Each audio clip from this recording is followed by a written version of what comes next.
MK marchers are rejecting the government's plans to increase VAT, arguing that it will disproportionately affect the poor and vulnerable. Umkhondo Wesizwe in Gauteng marched to the National Treasurer's office to protest over the proposed VAT increase.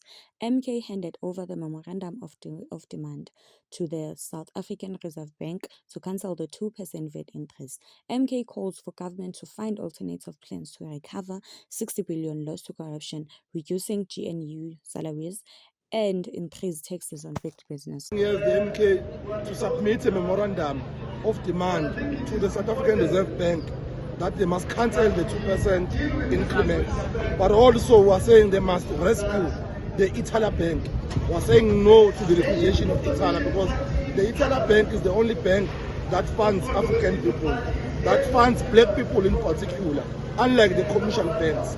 So we're saying that we want financial freedom in this. The regional organizer reiterated that this march and the submission of the memorandum clearly indicate the position the MK takes. The party also calls for the government intervention to prevent Ithala Bank liquidation. The MKP gave the National Treasury 3 days to respond to the. So ours was to deliver the memorandum to the two departments to say that this is the position of the Congress. They must not liquidate the bank, they must not increase the VAT.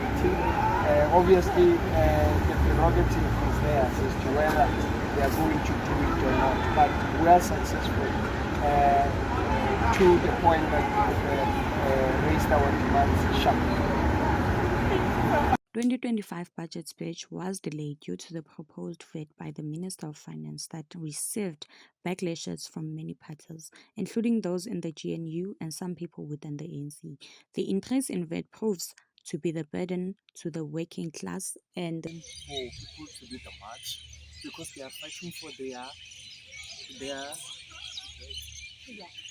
rights. Yeah, they're fighting for their rights.